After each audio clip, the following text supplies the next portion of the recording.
Carroll Buxton, on the sofa with you retiring. What are you doing to us? Oh, what are you doing to me? More to the point, Jaya. Now, Carol, this will be very, very, very painless. Well, that's what they Right. always say, isn't it?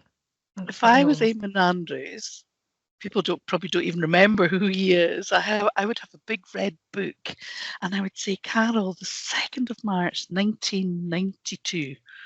So, how good is your maths? How long have you been here? Well, over 32 years. 32 years and 3 months. That's pretty good. That's your I whole life, know. basically. It is. It is. This young, fresh-faced lady, agricultural and animal science in Aberdeen, That's and then right. another diploma, and then you've come from the shipbuilding industry to the region building. I wasn't a welder or anything in the shipbuilding industry. I was an estimator, which just means guessing, really, and which is why Trident costs so much. And in fact, I could have got a job at Ferguson Shipyard. I mean, I don't think anyone would realise that you have been in the shipbuilding industry, but hey, there's a lot that we have to find out in the next 2 weeks, and it's my mission today. Oh But I thought that what we would do is we would take a wee look back through photos, okay? So I'm going to share my screen and show you some pictures. dear. Oh, Carroll Buxton. It's a fresh very, faced. very blurry photo. But look at that. Look at that Look at screen. that high tech computer equipment and the tidy desk. That's something that hasn't changed about me throughout my 32 years with High. Oh, look at all the filing waiting to be done. Well, Carol, I have to say, if I hadn't cropped the picture, there is so much stuff on the floor around about your chair. So I just thought that was like, and that's probably one of the very earliest pictures of you, according to my pal Ian. Ian Sinclair, who was my boss. Yes. Now we're going to have a look at the next picture. Oh dear. Oh, Carol, oh. Carol, Carol. This is one that you gave us. What's the story here? Well, those are my two boys. Luca on the left, he's 5, and Cosmo on the right, he's 2. Now, in fact, I've had flat-coated retrievers, which is what these are, well, for the last 32 and a bit years. I think it was in June 1992 that I got my very first flat coat, followed 2 weeks later by the second one, and we've had them constantly since then. We've never been without. 1 sometimes, 2 sometimes, and a couple of times 3 at a time. How did you manage with 3? Badly, probably, is the honest answer. There wasn't much room on the bed. They're not the best behaved of dogs, but they're just so good natured and such lovely, lovely, kind dogs that I wouldn't be without them. Carol, have you ever been thrown out of a dog class or anything like that? Not thrown out, but I did get a very bad telling off from somebody. We took our dogs to the local county show and thought we'd enter them in the dog show. And they weren't very good. And the judge told me I wasn't doing it right. And in front of all these children, she made me redo my show, running up and down, making the dog run. It was very, very embarrassing. She then proceeded to award me with the first prize for the dog that the judge would most like to take home. And it was me and about 20 sort of under 10s. And it didn't go down well with the parents. I was only in the class, by the way, because my young niece wanted to take the other dog and she wouldn't go in without me. So, well, there's a story that no one knew. Right. This next picture is going to make you laugh loads. Look at that. Look at On that the fresh high face. seas. I know. Right. For anyone that doesn't know, and actually we will have colleagues who haven't a clue who some of these people are, what's your story on each of your colleagues here? Well, you will recognise some. The chap in the sort of pale blue shirt at the back is Ken Abernethy, and lots of people will know Ken, but some people, maybe newer members of High Staff, won't. And he was chief exec down in Argyll in the Islands. And I think this photo was actually taken when we were chief executives rather than area managers. I can't honestly remember when the change was. But Ken had a lovely boat called the Askeval and invited us, stupidly, I think, to go on a little mini cruise with him for a long weekend. So starting at the bottom right-hand corner, there's a fresh-faced young Dr. Stuart Black, Ken Grant, then lovely Anne Black from Shetland with the red hair, Ken Abernethy. Who could ever forget Robert Muir, our very own Charlotte, and then me over at the right on the back. So the only thing I remember about these weekends, and we went on a few little trips, I think it was 3 or 4, was just laughing and laughing and laughing, and actually going home at the end of them with sore ribs that you'd been laughing so much. And happy days indeed. Carol, you were considered the naughty crew. Were we? I don't think so. I think you got up to all sorts. You even had wedding ceremonies at some of your escapades. We did. We had wedding ceremonies. We had cycling on Gia, and Stuart Black has had a recent cycling experience on Gia, which maybe he's trying to forget. Robert Muir was the worst behaved, without a doubt. And he got invited onto somebody else's yacht one night and ended up coming home very, very late and waking up the rest of the crew. Who had only just gone to bed. Well, who had only just gone to bed. And we had a lovely time. We moored in, I can't even remember the name of there was a little bay on the island of Seal. And we went ashore in our rubber dinghy and walked to the Tyne na Truais, the pub at the other end, and then walked back in the pitch black across the island to try and find our rubber dinghy on the shore and get back to our boat very late on a Saturday night. But we were young, we were carefree. You did these things. What could have gone wrong? What possibly could have gone wrong? Well, quite a few things went wrong, but what happens on the Askeval stays on the Askeval. That's what you think. Right, next picture. Oh, now is that not cute? My matchy horse and pony. Right, we want names, we want the whole history. Well, the little one, Peary, at the front, who you'll notice has her forelock in a little plait because she couldn't see. She's 10, and I bought her when she was 6 months old to keep my old horse, who is no longer with us, company in his old age. So she's very sweet, very cute. And then last year, when I started thinking about retirement, I bought another horse, and he's the one at the back. He's actually looking a bit fluffy in that photograph. He's looking very sleek now, but that's Alfie, and he is amazing. He's a lovely boy, and he looks after his old wifey owner very well when we go out and about. So that's going to be my view over the next few years, is just a view between those ears when I'm riding about Caithness. What's the traffic like? Are people generally pretty good when they pass you on your horsey? They are in general. I mean, that road that you can see just through the gate there, that is actually part of the North Coast 500. And it's also the route for all the construction traffic for Sutherland Spaceport. And for the Limekiln wind farm development. So it's an extremely busy road. But in general, people are very, very good. And I'm actually really lucky because Alfie is a very brave boy in traffic. There's not much that phases him. So I am lucky, touch wood. You ready for another? Oh, I am, yes. Go. Now, Carol, it's fair to say over the years, you've had many a hairstyle. Oh, that was a short one.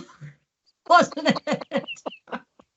Now, talk us through all your hairstyles over the last 30 years. Well, it's gone, oh dear. Well, not in the last 30 years. Was I blonde when I came to I did go through a blonde phase, which was a bit, maybe not one of my best ideas. That one's quite short, it has to be said, but it was cheap. Didn't have to have it done very often. Right, And, let's and move the to the current next. one's even cheaper. Oh, Now, look at that. this is a short hairstyle, but in a different sort of bonnet style. Yeah, I don't even know where that is. Can you remember all of our colleagues cycling from Inverness to Glasgow? Oh, yes. Was that us waving them off?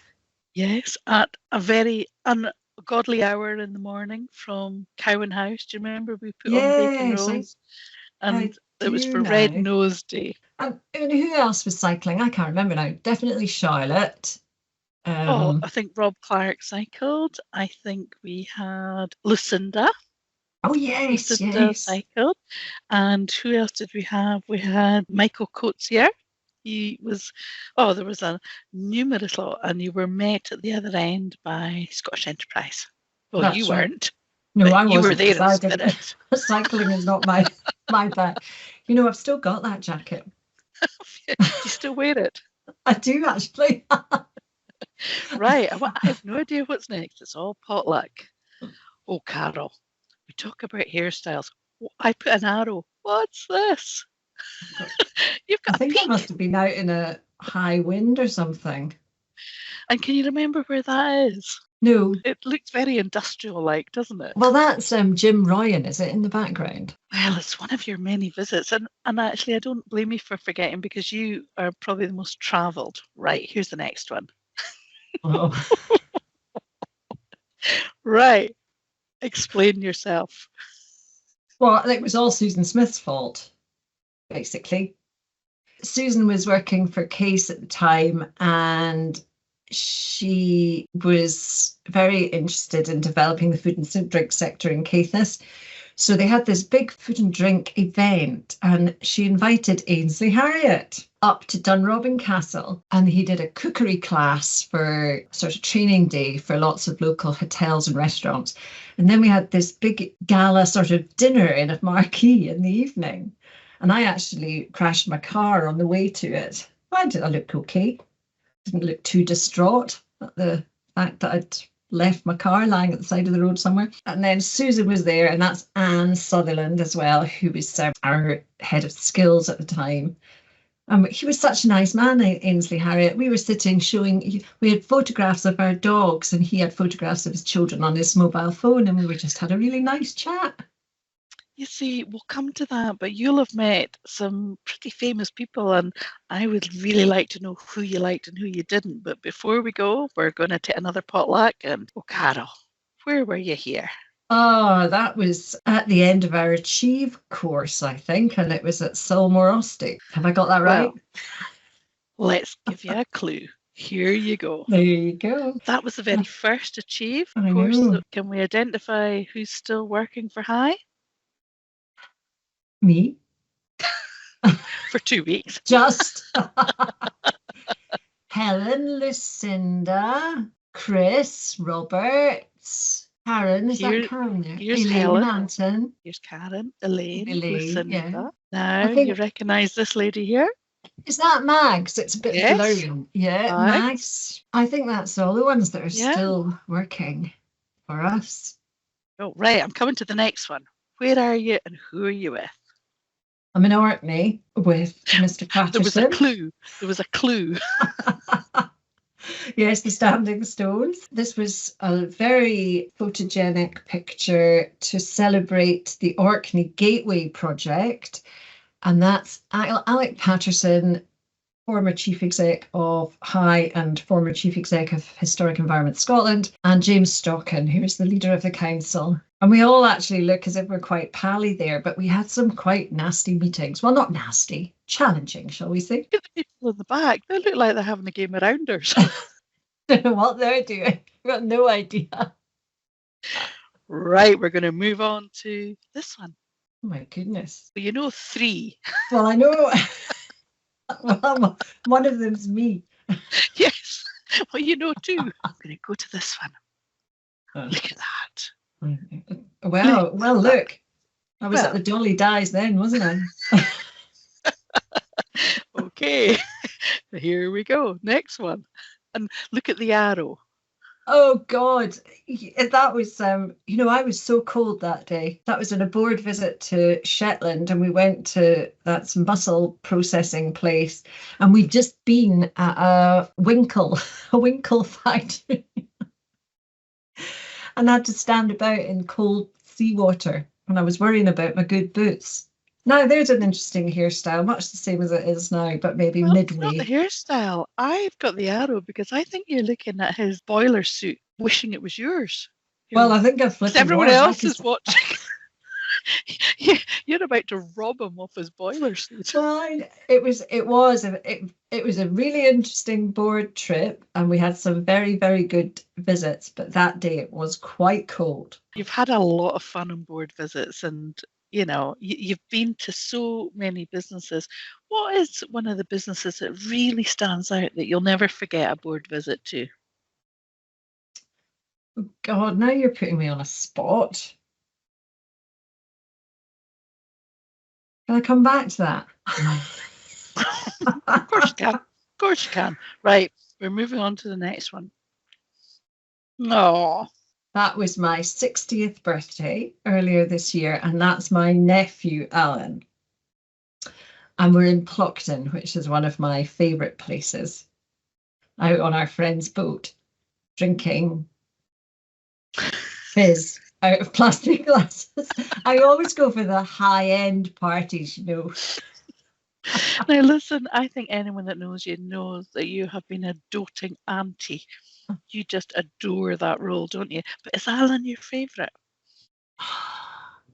Are any of the rest of my nephews and nieces going to see this? I think he is. I've got a very soft spot I love them all, of course, dearly. But Alan actually lived with us for quite a while when his parents, well, they both lived with us for quite a while when their parents were in New Zealand, but gets me into trouble, this Alan. Well, we like Alan. We like Alan.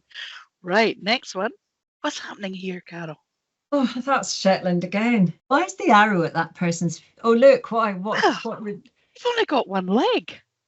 Oh, I thought it was pointing at that man's feet. We want to know what happened to your leg. Well, I must have been practicing my hopping, I suppose. The good boots are okay. The good boots have survived the trip, but I wasn't. Look at, I think I must have not got the memo about wearing warm clothing and suitable footwear. I would have just robbed Martin off his hat and Rachel of her anorak. And Katrina of her boots.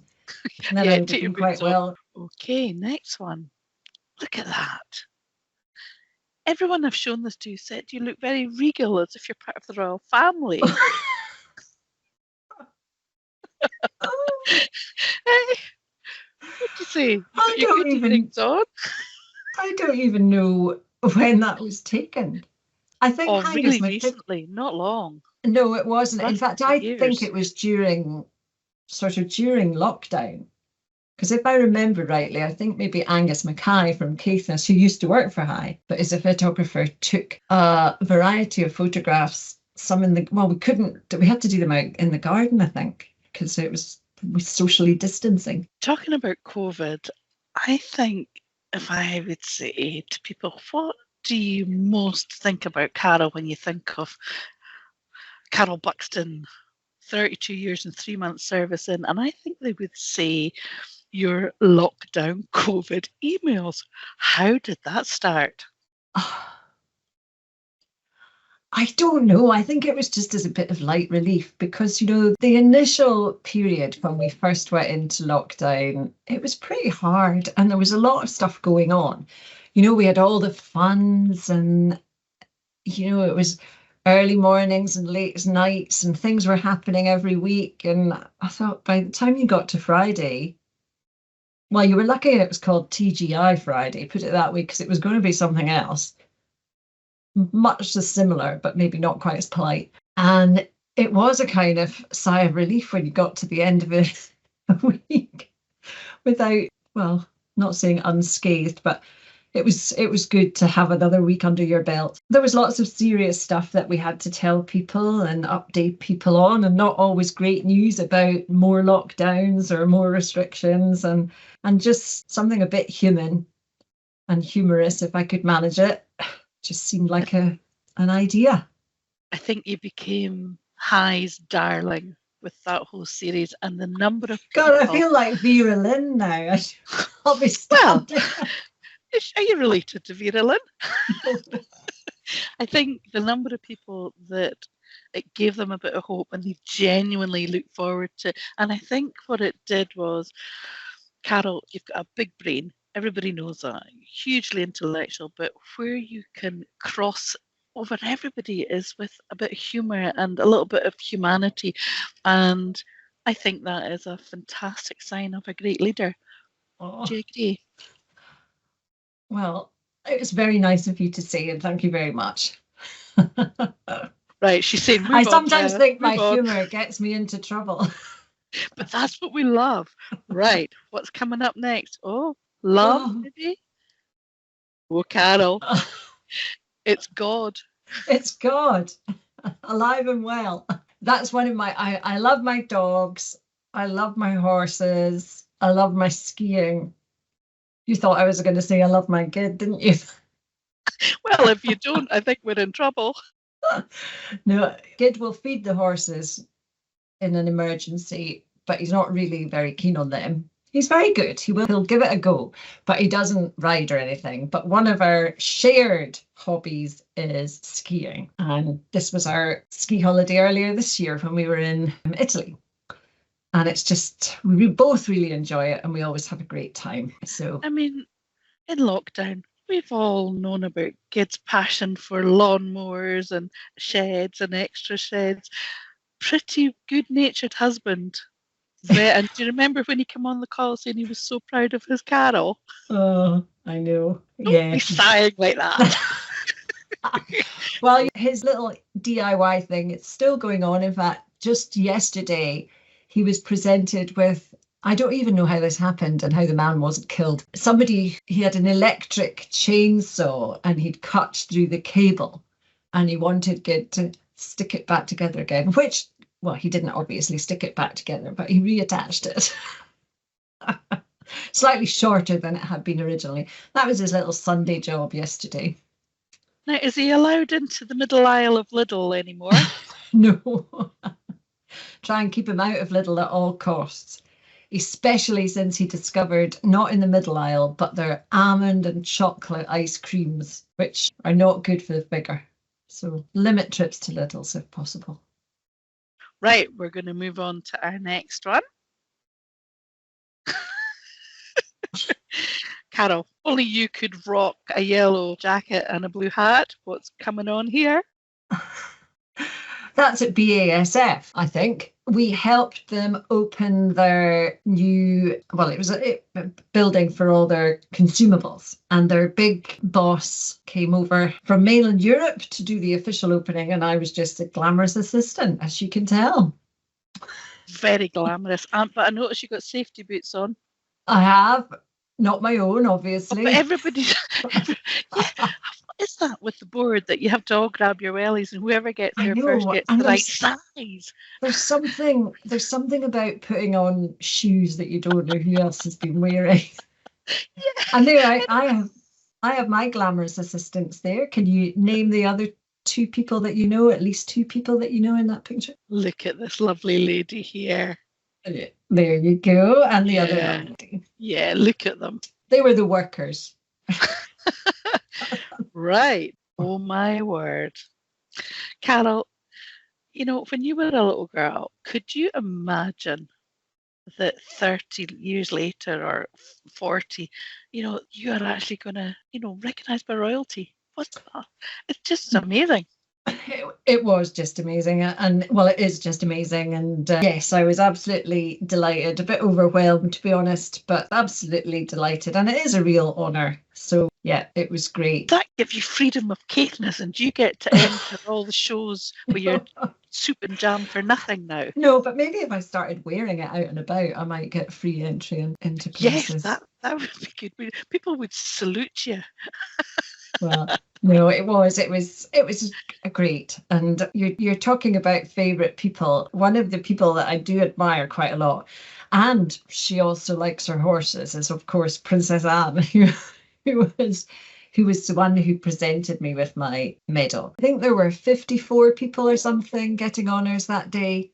And she didn't have any notes or anything to help her remember who people were. You got your name announced, and she knew who you were and what you did, and asked questions and chatted for about 5 minutes, which I think is absolutely amazing to retain that stuff. And she had so many engagements that day as well. God knows how she remembers it all, because I can't remember from one meeting to the next. But well, I have to say the comms and marketing team loved Princess Anne because she waved to us when her royal helicopter landed in the field opposite our building and she was going to open LSIC. I happened to be in a team meeting, so I took my laptop over to the window with all the marksmen trained at us, because I thought, who's holding the laptop? They could see, and but then they realised it was just the comms and marketing team, and then her helicopter came up and was level with our window, and she waved at the comms and marketing team out the window, and we roared and laughed. And she was swiftly followed onto the campus by the caravans, wasn't she? I seem to remember that. Yeah, but don't worry, our poverty team and FN team got into action, and now they rectified that. Right, we've got another one I know coming up here. Look at this, look at this. Here's an action shot. That isn't our cooling area. we've not invested in one of those. Picture that I showed you getting your honour. This is the official one. Oh, I know. Right, how much did you spend on that outfit? Well, truth. I spent more than I probably should have. Well, and I obviously had a sort of second in line outfit ready as well. But what added to the expense of the whole thing, I'm not actually going to answer your question, was when I had ordered loads of stuff online and I was rapidly having to return stuff. And one day I went out of the house and I was in a big hurry and I was going to go to the post office to return the last number of boxes that needed to be returned. Jumped into my car, reversed down the drive and hit a delivery van. That was coming up the drive. I still don't know how I managed to do it, but the added cost of getting the car fixed put the cost of the outfit into the shade. Tell you, just Angus had to retire from the travel team because of all the claims that you had with all the dodgy car driving. And then, to conclude our final picture, this just sums you up. Well, if I had a glass in my hand, it would. Is that a quilt? Or is it a... No, it's like a big outdoor beanbag. And you just had a wee rest. Well, we were having a wee coffee stop and I was just relaxing. I actually got Gid to take that picture to send to my leadership team colleagues because it was on a Monday morning. And I said, hi, folks, have that's fun. The humour of you. So, Carol, have you thought about all the things that you can do to really annoy them after you retire? That could be like a new full-time occupation. I know. Carol, it's really difficult to have all the right questions because you've just done so much, influenced so many. But who influenced you? Who were the people that really made a difference in your career with High? Well, I suppose the very first person who employed me was Andrew Thinn, who was the then chief executive of Caithness and Sutherland Enterprise. And I suppose I have to say he had a hand in it because obviously that was the first job I had with High, and that was a contract post, part-time, and I got made full-time quite quickly.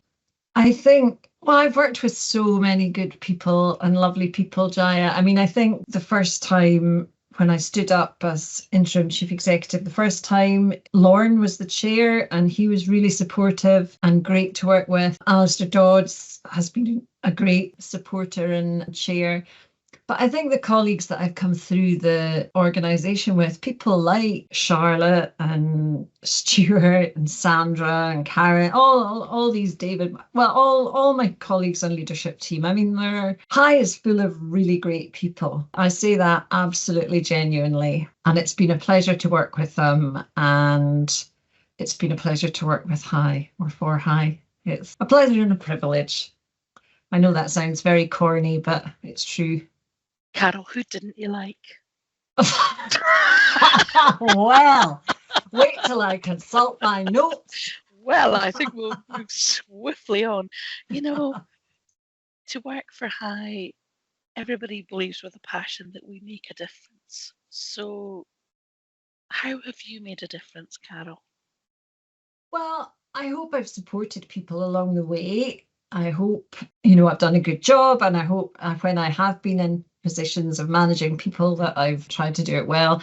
But, you know, one of the things I say about High is it's an organization where you see the very best in people, and sometimes you see the very worst in people as well. And, you know, there are quite often you find that the people and the clients as well that you do the most for, or you give the most, are probably sometimes the least grateful, whereas some of the people that you do very little for can be extremely grateful.